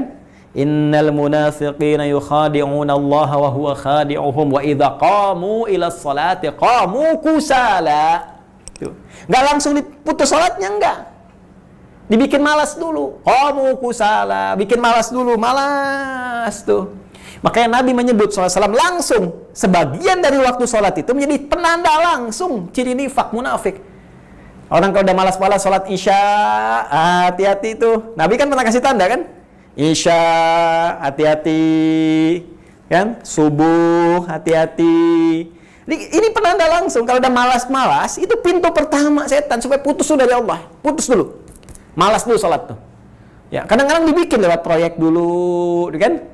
Ya, sehingga kadang-kadang bersamaan dengan waktu sholat, Jumat, kok proyeknya harus Jumat, pas waktu Jumat lagi. Anda kerja, jadi penjaga toko nggak boleh sholat, tuh, maksiat. Karena setan bisa datang lewat wujud manusia, minal jinnati wan nas. Minal jinnati wan nas. Anda tugas jaga toko aja nggak boleh, sholat nggak boleh, lanjut. Di pabrik nggak boleh sholat, lanjut. Hati-hati, teman-teman, rezeki itu sudah diatur, surga Anda yang belum jelas. Lah jangan takut kalau di sini nggak bisa sholat, cari pekerjaan lain. Ya, sambil mencari Anda, sambil mencari. Begitu dapat tinggalkan yang ini, sudah. Ya, toh rezeki kita akan diberikan demikian sama, nggak akan berkurang. Demi Allah yakin pada Allah nggak akan berkurang, nggak akan berkurang. Walladzi qaddara fahada. Allah sudah menetapkan sesuai dengan kita, diberi petunjuk kita. Jadi kalau dikasih sesuai, ngapain kita mengerjakan yang menjauh dari Allah? Dapatnya segitu juga, cuma berkahnya beda. Anda sholat dapat 5 miliar, enggak sholat 5 miliar. Ya, lalu kenapa mesti mengambil hal yang tidak sholat? Berkahnya enggak ada. Wah, gampang Ustadz, nggak usah sholat dapat 5 miliar, mendingan enggak sholat. Di dunia, Joni, begitu meninggal, selesai tuntas ancaman bagi Anda. Ya, sholat itu bekal untuk pulang. Sholat dapat 5 miliar, 5 miliar untuk dunia, untuk sholatnya dapat pahala. Kapan pahala dibawa? Saat pulang. Kan ketika meninggal, 5 miliar itu kan hilang. Ya, buat dikubur aja kelebihan kok. Buat makan aja lebih daripada cukup. Terus Anda kumpul-kumpulkan, terus Anda meninggal. Alhaakumut takatsur hatta zurtumul maqabir. Kadang-kadang memperbanyak harta itu melalaikan sampai baru sadar ketika akan wafat, di kuburan baru menyesal, nggak bisa balik lagi. Fa asaddaqu aku minas solihin, ya Allah, kasih kesempatan sebentar ya Allah, sebentar aku ingin berbuat soleh, kasih balik sebentar ya Allah. Udah nggak bisa. Wala yu'akhirallahu nafsan idza jaa ajaluha, nggak bisa dimajukan, nggak bisa mundur, selesai. Ya, hatta zurtumul maqabir, sampai nanti di sekarat baru sadar, masuk kubur pengen balik lagi, udah nggak bisa. Nggak bisa, ya. Balik sini. Jadi hati-hati teman-teman sekalian, kalau sudah nanti pelan-pelan dibuka pintu maksiatnya. Oh, kalau udah meninggalkan sholat, udah nih komplikasi nanti. Kasih. Udah, itu dasar pertama. Kalau sholat udah malas, hati-hati. Sholat udah malas, hati-hati. Ya, setelah itu nanti udah, kalau sholatnya malas, baca Quran pasti otomatis malas. Lama-lama puasa malas. Lama-lama semakin banyak penyakitnya, udah nggak sholat, menyoal orang sholat. Ini udah komplikasi. Ini nifak yang paling bahaya. Ini munafik yang paling dahsyat. Jadi ada kadarnya. Kadar kecil, nggak mau sholat dulu, malas dulu, muncul penyakit, sudah lama-lama nggak sholat, lama-lama makin naik nih bahaya, sesak nafas nih. Ya, udah sesak dengan semua hal yang berbau keislaman. Sesak lihat orang sholat, sesak lihat orang baca Quran, sesak lihat orang berhijab, sesak lihat umat Islam itu maju, sesak lihat umat Islam itu bersatu, sesak. Nah itu, udah parah tuh sifat nifaknya. Udah jadi munafik yang hakiki. Ya, munafik yang sejati. Karena itu nanti di Quran surah keempat, lagi-lagi banyak di An-Nisa itu. Ya. Sebelum nanti dikompilasikan semuanya di satu surah khusus, surah ke-63 Al-Munafikun dengan namanya. Jadi Quran surah keempat ayat 140, paling kiri sebelah bawah di mushaf. Langsung Allah berikan gambaran, wa qad nazzala alaikum, telah tetap ketentuan, telah turunkan ketentuan dalam Al-Quran, dalam Alkitab, berlaku untuk kalian semua, hai orang-orang beriman. An idza sami'tum, jika kalian mendengar, mengalami satu peristiwa, ayatillah yukfaru biha, ada orang-orang yang mengingkari ayat-ayat Allah, wa yustahza'u biha, atau mengolok-ngoloknya. Tuh. Ya. Nanti kita akan lihat siapa mereka ini. Siapa mereka ini kita akan lihat. Ada dua golongan nanti. Jadi satu, pengingkaran terhadap ayat-ayat Allah, ingkar. Ya, ayat-ayat Allah itu apa? Ya, ayat-ayat Allah itu perintah larangannya. Ya, tanda-tanda kebesaran yang menunjukkan Allah Tuhan, Rabb, satu-satunya Tuhan yang layak disembah. Bagaimana cara mengetahui Allah itu satu-satunya Tuhan, layak disembah? Ya dengan ibadah. Buka Quran surah ke-20 Toha, ayat ke-14. Allah tegas mengatakan bahkan kepada Nabi Musa, Innani anallahu la ilaha illa ana. Hanya saya Allah, satu-satunya Tuhan yang layak disembah. Nggak ada Tuhan kecuali saya. Tegas. Ya, silahkan, saya sering katakan, hanya di Al-Quran, keterangan yang sangat tegas menerangkan tentang sifat ketuhanan. Silahkan cek dalam kitab manapun, cuma di Al-Quran. Karena Al-Quran firman Allah, maka Allah sangat pede mengatakan saya Tuhan. Ya, selain Al-Quran, ya silahkan cek, bandingkan. Karena fitrah manusia tidak akan mungkin membawa nilai ketuhanan. Fitrah manusia. Jadi manusia tidak akan pernah bisa mengatakan saya Tuhan dengan ketinggian, kepedean yang luar biasa. Fir'aun pernah mengatakan ana rabbukumul a'la. Lama-lama dia meralat. Bukan. Oh, aku sadar sekarang. Al-ana hasasal haq. Ya, al-an, sekarang kamu. Nampak. Ya. Kisah Yusuf, hasasal haq, nampak kebaikan. Kisah Fir'aun, al-an, sekarang sadar. Ternyata Tuhannya Musa, Tuhannya Harun itu yang benar, aku bukan. Nggak, manusia itu nggak mungkin dengan fitrah kemanusiaannya mengklaim dirinya sebagai Tuhan. Allah, Tuhan yang sesungguhnya, dengan sangat luar biasa, kepercayaan tinggi yang sangat luar biasa, dengan sifat ketuhanan yang mengatakan, Innani anallah, cuma saya yang Tuhan. La ilaha illa ana, nggak ada Tuhan yang layak disembah kecuali saya. Buktinya apa? Fa'budni. Ya, dengan saya Tuhan, sembah saya. Fir'aun hanya mengatakan ana rabbukumul a'la. Setelah itu dia meralat, dia sekarat, dia selesai. Ya, sampai kiamat, sampai kembali kepada Allah. Allah mengatakan fa'budni, sembah saya. Cari di kitab manapun. Demi Allah saya katakan, cari di kitab manapun satu kalimat ini saja. Saya Tuhan, tidak ada Tuhan selain saya, sembah saya. Sembah saya. Demi Allah saya katakan, cari di kitab manapun sampai saat ini, bahkan termasuk seluruh kitab yang dianggap suci di muka bumi, Anda hanya akan temukan kalimat ini di Al-Quran. Al-Quran. Karena firman Allah akan menunjukkan sifat ketuhanannya. Nah, jadi bukti untuk menunjukkan Allah itu Tuhan, ya menyembahnya. Ya, jadi menyembah Allah, ya diantaranya lewat ibadah. Salat menyembah Allah, itu ayat Allah. Ya, mohon maaf, nanti ayat-ayat Allah itu bisa ibadah ritual, salat, puasa, ayat-ayat Allah. Al-Quran, ayat-ayat Allah. Nah, ada yang ingkar terhadap Al-Quran, ingkar dengan orang sholat, ya. Atau minimal, mohon maaf, yustahza'u biha, mengolok-olok, olok-olok. Ya. Bawaan sholat, azan, ada yang mengingkari azan. Apa nih suara azan? Apa nih bikin bising aja? Apa nih gini dan ini tandanya ini. Ini sudah komplikasi nih. Mesti kita doakan nih, mesti kita bantu untuk keluar, ya. Hati-hati, ya, saya tidak mengarahkan Anda untuk menunjuk siapapun. Kita mendorong semua orang untuk menjadi baik. Karena itu kita coba perbaiki. Saya berikan tanda ya, saya nggak pernah nunjuk orang. Kalau ada yang ngaku, saya nggak keberatan. Jadi kita bisa doakan. Ya, kita bisa doakan, kita arahkan, nunjuk kebaikan. Tapi jangan pernah tunjuk orang. Ya. Ini, jadi kalau sudah ada yang ingkar, apalagi misalnya yang kedua, wa yustahza'u biha. Ngingkar enggak, cuma ngolok-ngolok. Ngolok-ngolok orang sholat, ngolok-ngolok orang berhijab, ngolok-ngolok orang menghafal Quran, ngolok-ngolok orang berinteraksi dengan Al-Quran. Orang mau tahajud kok disoal, kok diolok-olok. Terus yang aneh itu, yang disoal itu adalah hal terkait dengan agamanya. Itu yang aneh. Saya bingung cara berpikir orang sekarang. Ya, makanya kemarin saya sampaikan makronisme itu. Ya, saya mau tunjukkan sebentar ya teman-teman sekalian. Ini penting sekali. Kadang-kadang kalau saya nyampaikan yang seperti ini kadang-kadang langsung di jam nih. Lambat, terus sinyal hilang, terus abis itu nanti putus agak lama, terus nanti subscriber tiba-tiba bertahan, terus nanti viewernya hilang. Saya nggak peduli, yang penting sampai pada Anda. Jadi tolong sampaikan lagi supaya kita mengerti. Ya, orientasi kita semua akhirat.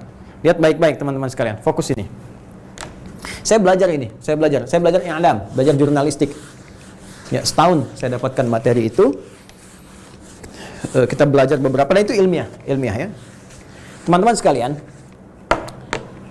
sekarang yang mesti kita lihat dan sangat berbahaya, sekarang ada pertarungan pemikiran. Ya, sudah ke tahap propaganda. Ya, kalau kita masuk ke dunia pemikiran itu nanti ada agitasi, ya. Agitasi. Ada provokasi. Ada propaganda. Propaganda.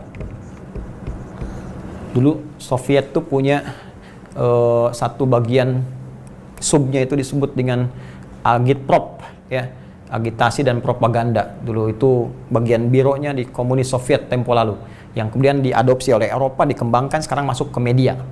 Ya, media itu sudah membawa sekarang nih sudah ke propaganda, sudah bukan mengajak lagi, sudah bukan memengaruhi lagi, tapi merubah mindset, merubah pemikiran dan mengarahkan kepada apa yang diinginkan, merubah cara berpikir kita dan diarahkan kepada kepentingan tertentu. Salah satunya apa? Salah satunya ada gerakan propaganda merubah pemikiran dunia yang langsung objeknya, targetnya diarahkan kepada Islam, bukan Muslim. Kita harus cerdas berpikir teman-teman sekalian, bedakan antara Islam dengan Muslim. Islam, seperti tulisannya, Islam. Islam tuh ajarannya. Islam tuh dinnya. Din, ajarannya, isinya, panduannya, pedomannya. Quran surah ketiga, Ali Imran ayat 19, Inna dina indallahil Islam. Jadi kalau kita berbicara Islam, kita berbicara dinnya, berbicara ajarannya, pedomannya, petunjuknya. Orangnya disebut Muslim. Ya.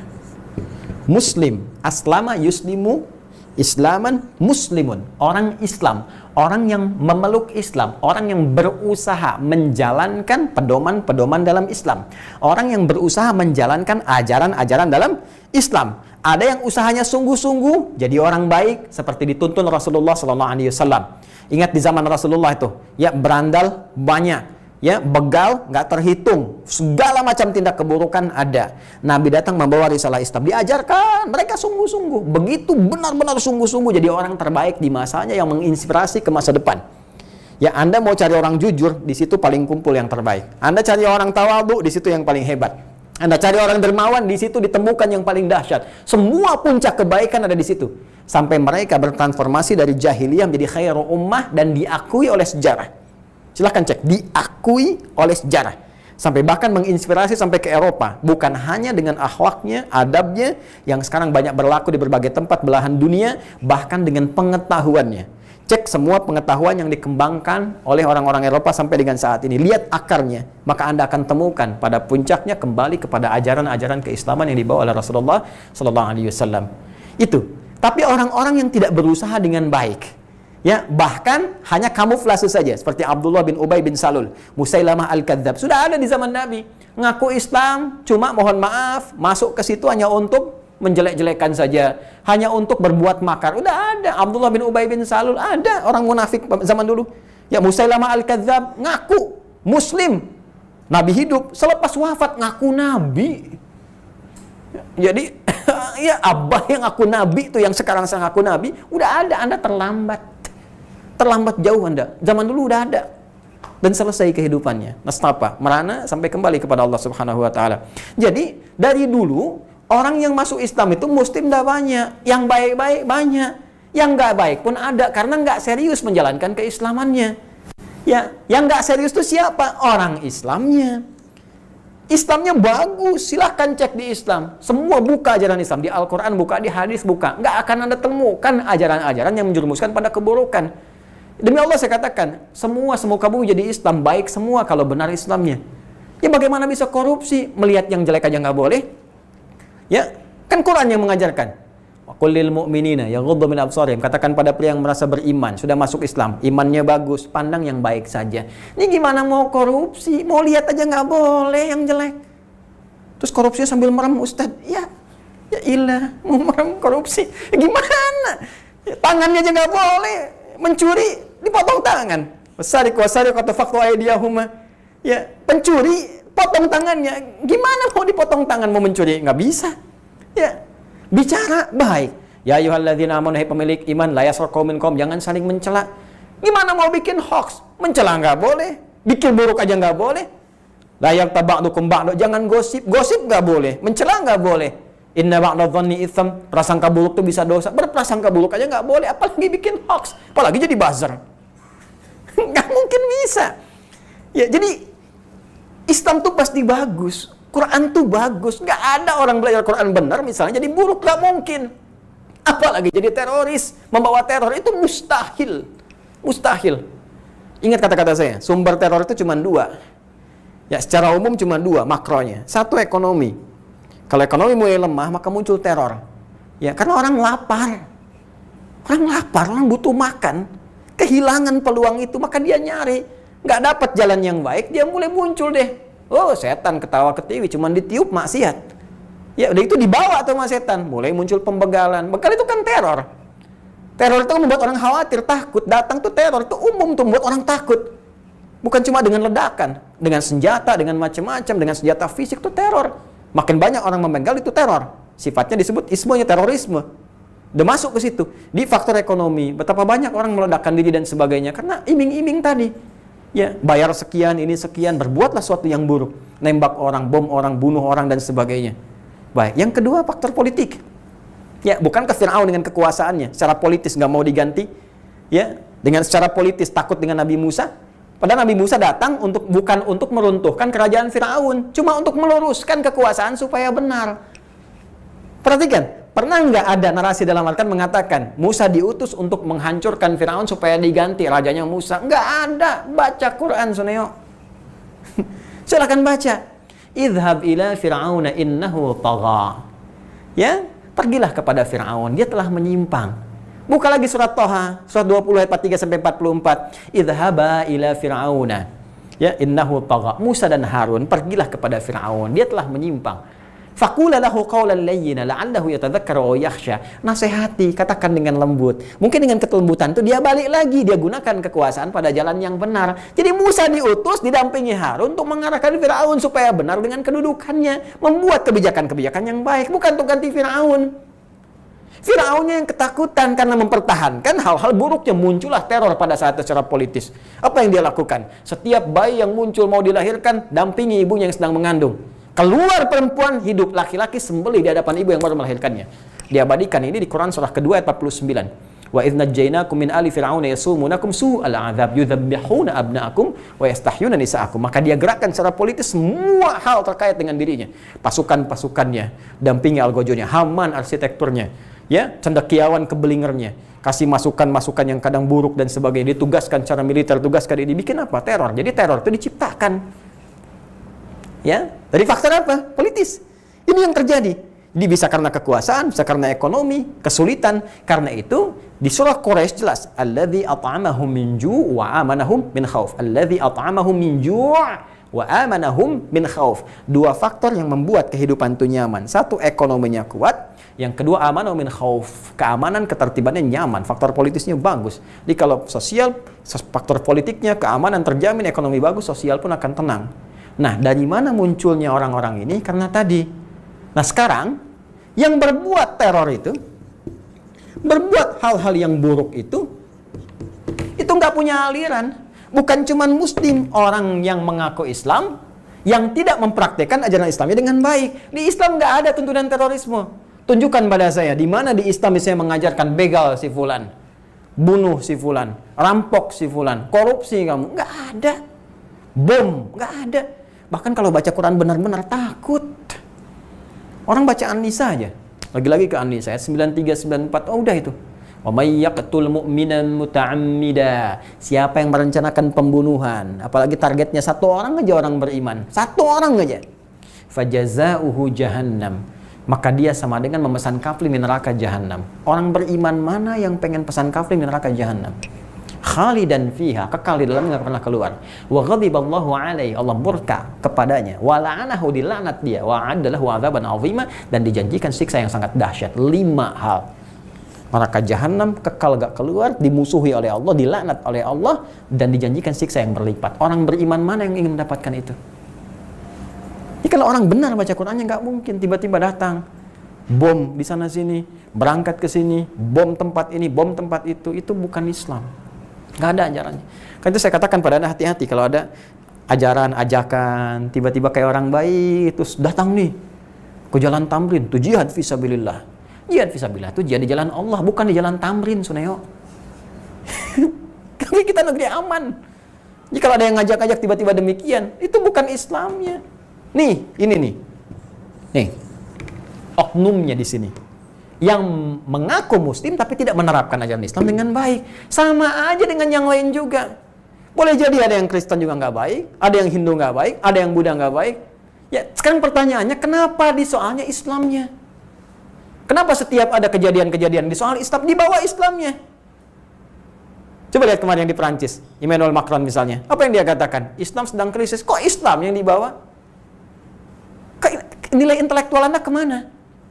Jadi kalau yang salah orangnya, jangan disoal ajarannya. Kalau logika berpikirnya seperti itu yang saya katakan makronisme kemarin, kalau logika berpikirnya begitu, kacau kemudian. Ya, dialektika kehidupan. Anda bisa kebayang nggak?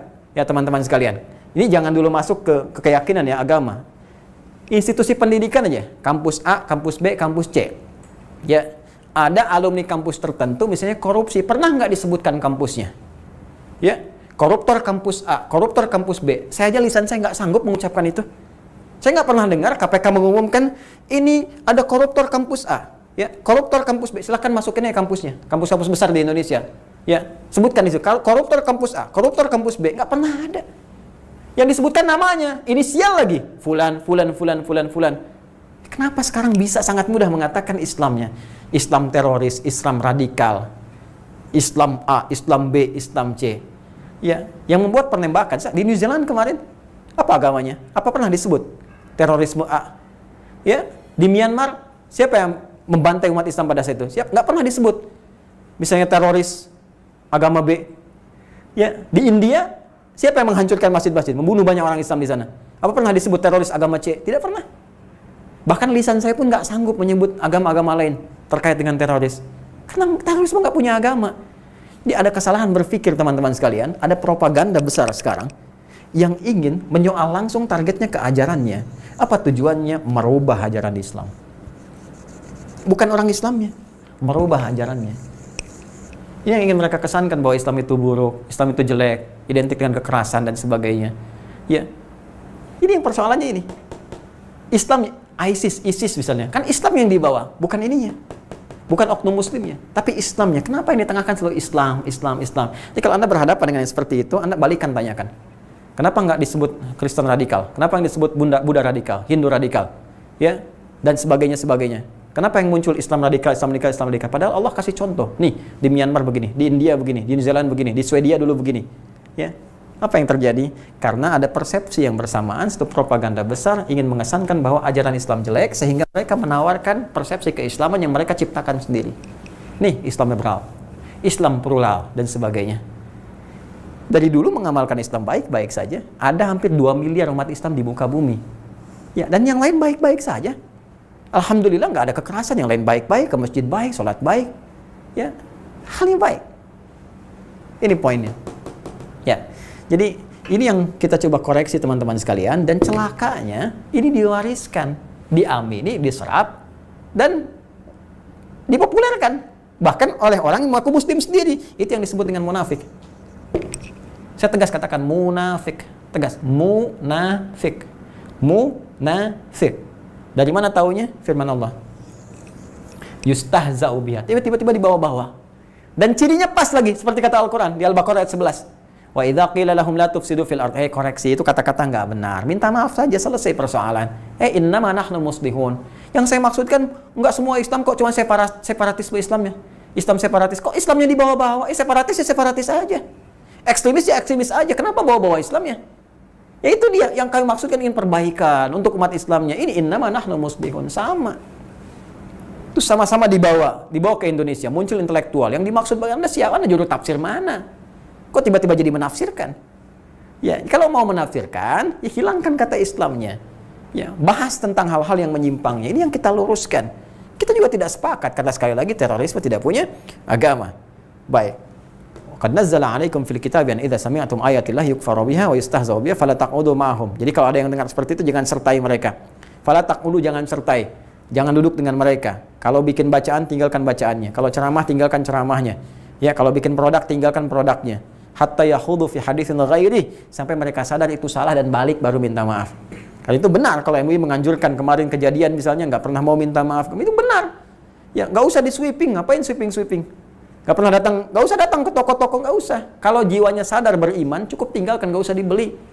Kalau ada di supermarketnya, Anda di situ karyawannya udah tutupin, bagus tuh kemarin tutupin, nggak usah diambil, sudah selesai. Sampai kemudian minta maaf, selesai, sadar bahwa itu salah. Itu elegan kan? Nggak usah mencela.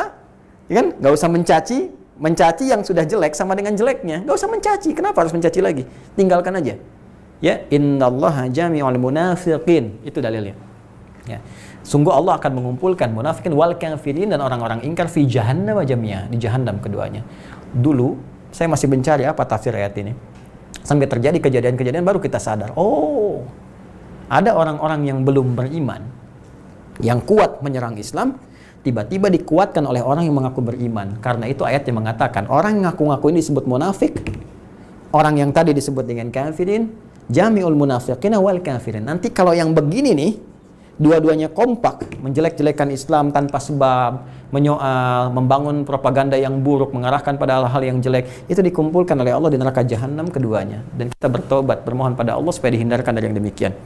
Kita berdoa, tunjukkan pada kebaikan. Kadang-kadang situasi begini menjadi jalan hidayah untuk kembali.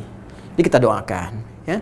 Kalau ada non-muslim belum mengerti mencela Islam, jangan langsung dihukumi dulu. Mungkin karena dia belum tahu. Kan itu kita tunjukkan, kita doakan dulu, tunjukkan dulu dan sebagainya. Setelah dia mengerti, lihat responnya. Ya, apa arahnya, apa tujuan dan maksudnya. Nanti kita bisa lakukan dan counter secara elegan. Itulah Islam. Ya, baru ketika dia zalimi, kita bisa membela diri. Ya, membela diri. Dan hebatnya, tindakan militer dalam Islam selalu dikesankan terhadap pembelaan, bukan penyerangan. Itu dahsyatnya. Nabi pernah diserang, Nabi memaafkan, sampai tingkat serangannya membahayakan, baru muncul kemudian ayat-ayat jihad untuk membela diri secara militer. Jadi pembelaan itu muncul karena memang faktor fitrah dalam kehidupan. Nah, ini negara kita di otak-atik kita bela, ya kita niatkan ibadah. Iman kita diganggu, kita bela, kita niatkan ibadah. Maka demikianlah dalam kehidupan itu fitrah sebagai hukum secara umum. Saya mohon maaf ya kalau saya tegas di sini menyampaikan, karena ini penyakit yang sangat berbahaya. Yang kita harus cintai, karena negara kita Indonesia ini adalah anugerah Allah Subhanahu wa taala. Kita mesti jaga negara ini. Jaga, cintai bangsa kita. Nggak usah diutak-atik lagi. Semuanya sudah utuh atas berkat rahmat Allah yang Maha Kuasa. Ini berkah Allah Indonesia ini, rahmat Allah. Ya, keinginan luhur itu sudah dari lama pengen merdeka, dan dengan dirongkan oleh keinginan luhur sudah lama, ini berkat Allah diturunkan, rahmat Allah. Kita beribadah dijamin lewat undang-undang, ya. Bahkan dasar negara kita itu yang pertamanya ketuhanan yang Maha Esa. Pasal 29 ayat 1. Pasal 29 ayat 1, negara berdasar atas ketuhanan yang Maha Esa. Itu nanti jembatan untuk menafsirkan Pancasila yang sila pertama itu. Ya, bahkan nanti sila keduanya, ya, kemanusiaan yang adil dan beradab diturunkan lagi banyak. Sila satu aja yang ketuhanan yang Maha Esa, negara dari dasarnya, dasar ketuhanan, dan kita dijamin untuk beribadah di ayat 2, pasal 29. Negara menjamin kemerdekaan tiap-tiap penduduk untuk memeluk agamanya masing-masing dan beribadah menurut agama dan kepercayaannya itu. Sudah indah, sudah baik. Maka jaga dengan mencintainya. Bagaimana cara mencintainya? Dengan menerjemahkan nilai-nilai ibadah sesuai dengan petunjuk Allah kita sebagai umat Islam. Jangan korupsi. Islam melarang korupsi. Jangan membega, jangan merampok, jangan zina, jangan berselisih. Hidup dengan tentram, hidup dengan baik, sholat dengan bagus. Ya, makanya umat Islam saya sarankan, ayo kompak semuanya, bersatu, jangan berselisih, kompak, terus kuatkan. Karena orang Islamnya kuat di Indonesia, itu membantu pada negara. Kan 200 juta lebihnya orang Islam. Maka orang Islamnya kompak, saling mengenal, ya, saling menguatkan, ekonominya kuatkan, pedagangnya saling bersaudara, ya, saudarakan, para pengusahanya kumpul. Ya, coba orang Islam tuh bikin sih. Minumannya dari orang Islam, coba sih berasnya dari orang Islam, pakaiannya dari orang Islam, kuatkan di situ. Insya Allah akan terbantu kalau rakyatnya makmur, negara ikut makmur. Kita sokong. Ya, dan itu bagian dari ibadah kita dan bagian dari pengamalan undang-undang. Dan gak usah mengganti apapun yang ada di negara ini. Ini sudah final, ini sudah bagus. Tinggal bagaimana kita menjalankan dengan baik sesuai dengan petunjuk Allah Subhanahu wa taala. Ya, mohon izin saya agak dalam untuk bahasan itu. Dan mohon berkenan untuk menerima dengan baik. Kalau ada hal-hal yang perlu kita koreksi bersama dan kita bisa perbaiki. Wa idza qila lahum la tufsidu fil ardi qalu innama nahnu muslihun. Sedangkan orang munafik ketika diingatkan untuk meninggalkan perbuatan maksiatnya, perbuatan merusaknya, mereka kalau penyakitnya makin kuat akan membela diri dengan mengatakan innama nahnu muslihun, kami itu sebetulnya sedang merubah. Ya, kami ingin berbuat baik. Ya, niat kami bagus. Ya, niat Anda bagus, cuman kan penyakit Anda bermasalah, hati Anda bermasalah. Bagaimana bisa berniat bagus sementara hatinya bermasalah? Niat itu kan dari hati, ya kan? Karena itu Allah infokan lewat ayat ke-12, ala innahum humul mufsiduna walakin la yash'urun. Ala harful ikhbar wa taukid. Ala itu huruf penguat, ya, dan taukid yang menekankan. Biasanya begini, kalau di Al-Quran ada huruf penguat dan menyampaikan informasi, ikhbar, wa taukid, itu menunjukkan informasi yang disampaikan sangat penting. Ya, informasi yang disampaikan sangat penting. Jadi kalau ada ala, itu informasinya penting. Kalau di hadis misalnya, ala inna fil jasadi mudghatan, idza salahat salahal jasadu kullu wa idza fasadat fasadal jasadu kullu ala wahyal qalbu. Ya, saking pentingnya hati, kolbu, Nabi sampai mengatakan, sungguh dalam jiwa kita itu, di tubuh kita ada satu kerat daging, yang kalau baik itu baik semua tubuh, kalau jelek, jelek semua. Apa itu? Kolbu. Kalau kolbunya bagus, ke semua tubuh kita akan baik pancaran kebaikannya. Di ala, jadi menjaga kolbu itu penting, informasi penting. Nah ini, di ayat ini, ala, ada hal penting kata Allah yang ingin aku sampaikan. Innahum humul mufsidun, perbuatan mereka, sungguh itu merusak. Jadi bukan memperbaiki. Ya, walakin la yash'urun, akan tetapi mereka tidak menyadarinya. Jadi ini kalimat ingin meyakinkan dua sisi sekaligus kepada kita orang-orang beriman. Kalau kita melihat perbuatan merusak orang-orang munafik misalnya, mohon maaf, munafik pun bahasa baku ya. Jadi kalau ada hal seperti itu disampaikan saja. Nah, itu penyakit, kita perbaiki, kita doakan, kita arahkan dan kembali menjadi baik. Ya, ini kepada kita pengingat. Jadi kalau kita melihat ada orang sudah mulai malas sholat, sudah nggak bagus, terus misalnya ingin dapat pengaruh saja, pakai atribut keislaman, ya dalam konteks pilkada misalnya pakai kerudung Islami, kemudian peci Islami, tapi kebijakan nggak bagus, jauh dari umat Islam, diingatkan, itu mungkin peluang hidayah. Jadi jangan langsung dicela. Wah mau pilkada aja nih pakai peci, jangan demikian. Tapi kita doakan dulu. Alhamdulillah udah mau berkerudung, gitu kan? Jadi kalau pasang foto misalnya pakai kerudung, tulisin bawahnya Alhamdulillah udah berkerudung, gitu kan? Kita doain, kita arahkan pada kebaikan, ya. Terus relawannya support, kalau bisa pertahankan nih kalau terpilih pakai kerudung terus, kan? Pakai peci terus, ke masjid lagi, ya. Kalau ada yang pakai apapun atribut keislaman ya kenakan dengan baik, Alhamdulillah kita doakan sesuai dengan tempatnya. Jadi kita arahkan demikian. Jangan putus asa, ya kan? Seperti Nabi Musa, terus diminta diarahkan. Seperti Nabi pun dengan Abdullah bin Ubay bin Salul, tetap menemani dalam kehidupannya dan memberi petunjuk, walaupun yang bersangkutan enggan untuk berubah. Jadi kalau ada orang buruk enggan berubah, sudah ada kakek moyangnya, jangan diikutin dan nestapa hidupnya. Ya. Kemudian yang kedua juga pengingat untuk orang yang memiliki sifat nifak, bahwa perbuatan Anda merusak. Anda merusak. Anda menyual orang berhijab, menyual orang menghafal Quran itu merusak, berbahaya. Berbahaya. Termasuk sekali-kali jangan menyoal, jangan dibawa-bawa ya ke Indonesia, teman-teman. Penyakit di luar jangan diimport ke sini. Ya kalau diimport ini menunjukkan bahwa Anda pun bermasalah. Ya, jadi kalau ada yang bawa-bawa ke Indonesia, terorismenya dibawa ke sini, diimpor dari luar ke sini, terus persepsinya dibawa juga, apalagi kalau dibuat semacam proyek tertentu, itu berbahaya, membuat stabilitas terganggu, keamanan terganggu, segala rupa terganggu. Jangan tukar dengan dunia semata. Jangan tukar, berbahaya. Bertobatlah kepada Allah karena hanya sementara saja. Suatu saat kita kembali kepada Allah. Kita ingin damai, tentram, makmur, maju, saatnya kita berjaya dalam kehidupan, ya. Walakin la yash'urun, akan tetapi tidak menyadarinya. Baik, ini adalah ringkasan dari tafsir yang dituliskan dari beberapa ulama, termasuk di hadapan saya ini ada Ibnu Katsir. Saya sudah baca ini, sudah saya baca, saya sarikan kembali. Jadi kalaupun kita baca lagi, insya Allah tidak akan jauh dari apa yang telah saya sampaikan. Tapi ada yang menarik di sini, ketika membaca A'udzubillahi minasyaitonirrajim, an Salman al-Farisi, wa idza qila lahum la tufsidu fil ard qalu innama nahnu muslihun qala Salman lam yaji ahlu hadhil ayat ba'du. Ini menarik nih. Jadi di era sahabat Salman al-Farisi radhiyallahu taala anhu, karakter begini belum terlihat, kata beliau. Yang beliau alami, ya. Jadi orang-orang munafik yang diingatkan kena penyakit nifak, diingatkan supaya berubah jadi baik, itu membela diri dengan pembelaan begitu belum ada. Ya, kita diingatkan, ini jangan begitu dong. Jangan Islam yang disoal, jangan Anda bilang Islam dalam keadaan krisis, jangan Anda bilang separatis Islam, ya, jangan bilang demikian, jangan bilang Islam teroris. Ya, karena agama ini mengajarkan kebaikan. Terorisme tanpa agama, tiba-tiba klaimnya, oh enggak kok, yang kami maksudkan untuk perbaikan. Ya, kami nggak menyoal Islamnya, cuma ada yang ekstrim. Ya, jangan disebut Islamnya. Nah, ini persis gambarannya, kata Salman, zaman saya belum ada. Kalau Salmannya masih ada, kita bilang Salman radhiyallahu taala anhu, Sayyid Salman, sekarang ada. Sekarang nampak.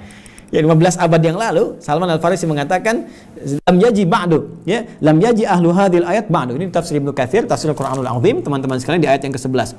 Lam yaji ahlu hadhil ayat ba'du. Ya, pemilik ayat ini pelaku di ayat ini belum nampak di zaman saya, katanya. Zaman sekarang ada. Ya, termasuk sama Islam liberal, Islam plural dan sebagainya. Kalau diingatkan begitu. Bahkan ada yang langsung naik, ya, seperti Al-Baqarah ayat 203. Ya, 204, maaf, 204, 205, 206 sampai 207-nya.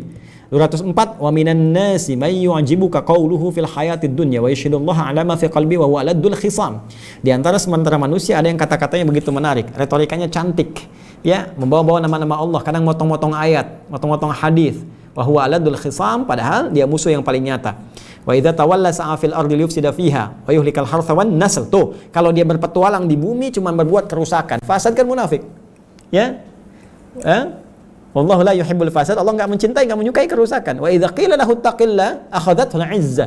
Tapi kalau diingatkan ittaqillah, ini enggak benar, enggak bagus. Itu akhadhatul izzah, naik dia. Kamu siapa? Saya ini gelarnya banyak. S1, S2, S3, ada yang profesor, ada yang macam-macam. Coba lihat, gelar tinggi-tinggi hanya untuk merusak, ngapain? Ya, yang paling aneh itu dia masuk fakultas Islam, kampus Islam, gelar tinggi-tinggi hanya untuk merusak Islam. Anda sehat? Anda sehat enggak? Anda tuh belajar tinggi-tinggi sampai S3, bikin disertasi hanya untuk merusak Islam. Sudah jelas di Quran dikatakan zina haram, Anda bilang zina halal. Anda sehat nggak? Nah, coba dicek dulu. Anda sehat nggak? Ngapain sekolah tinggi-tinggi? Anak SD aja tanya zina haram. Terus yang paling bahaya, kok bisa di kampus Islam? Ya, bawa-bawa Islam lagi. Universitas Islam. Jadi ketika membawa nama Islam, maka nilai-nilai keislaman hadir di situ, bukan anti-Islam diajarkan di situ. Itu bahaya. Makanya liberalisme, pluralisme, ya sepilis itu, ya sekuler, liberal, pluralis itu berbahaya. Itu berbahaya. Ya. Saya tegas mengatakan, Anda nggak sepakat silahkan kita diskusi. Dan saya sangat terbuka, gitu kan.